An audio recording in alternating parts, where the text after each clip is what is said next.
Now, the new Steam machine is supposed to bring PC gaming back to its tiny console-like form factor, okay? But here's the thing. I think I already built one. This tiny PC is a 6-core Ryzen processor, 32 gigs of RAM, a full terabyte of NVMe storage, and somehow I squeezed an actual desktop RTX 4060 inside.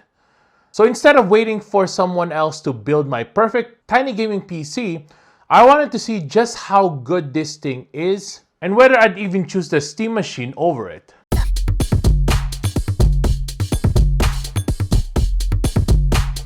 And if I'm building my own Steam machine, I also want the software to fit the gaming setup. So I've been setting up Opera GX, which now actually works on Linux too. It has an ad blocker and free VPN built directly into the browser, so I don't need separate extensions for those. Then there's the GX mods.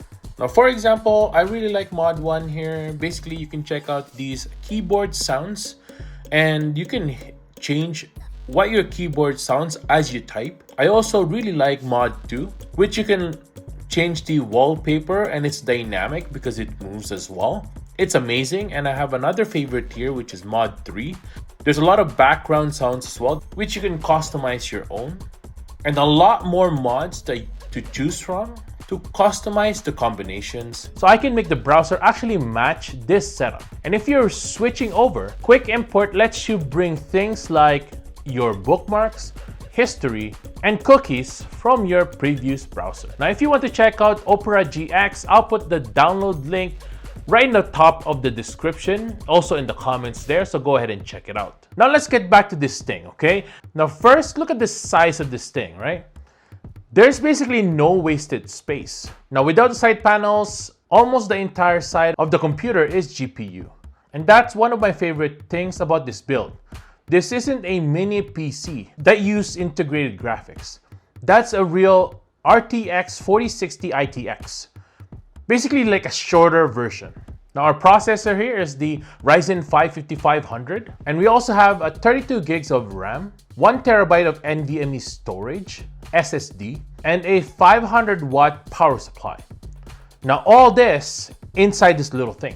The Ryzen 5 5500 is definitely not the newest processor anymore, but it's still 6-core, 12 threads, and for a machine that's primarily going to be gaming, paired with the RTX 4060, this is a really good combination. The 4060 is especially interesting for a build like this because it doesn't require a ridiculous amount of power. So now I've basically got a tiny gaming PC that I can put beside my TV, connect a controller to, and treat almost like a console. The GPU is really the reason I love this PC so much. The Ryzen 4060 has 8 gigs of DDR6 VRAM, DLSS, frame generation, and hardware ray tracing. And it's only around 115 watt GPU. That's perfect for a tiny gaming PC. Now, because one of the biggest problems with shrinking desktop isn't just fitting everything else, okay? Physical stuff, that's actually the easy part. The problem is the power and heat. I don't need 850 watt power supply in here. I've got 500 watts power supply powering the entire system. And because I'm using the ITX version of the 4060, I can fit a legitimate desktop GPU into a case that looks almost ridiculous when you see how tightly everything packed together. But small doesn't matter if it can't actually game, right? So let's try it out. At 1080p, this is exactly what the kind of workload the RTX 4060 was designed around. And depending on the game, I can also use DLSS and Frame Generation to push performance further. That's why I think something like this makes such an interesting alternative to a Steam machine. Now, it's not just a console, okay?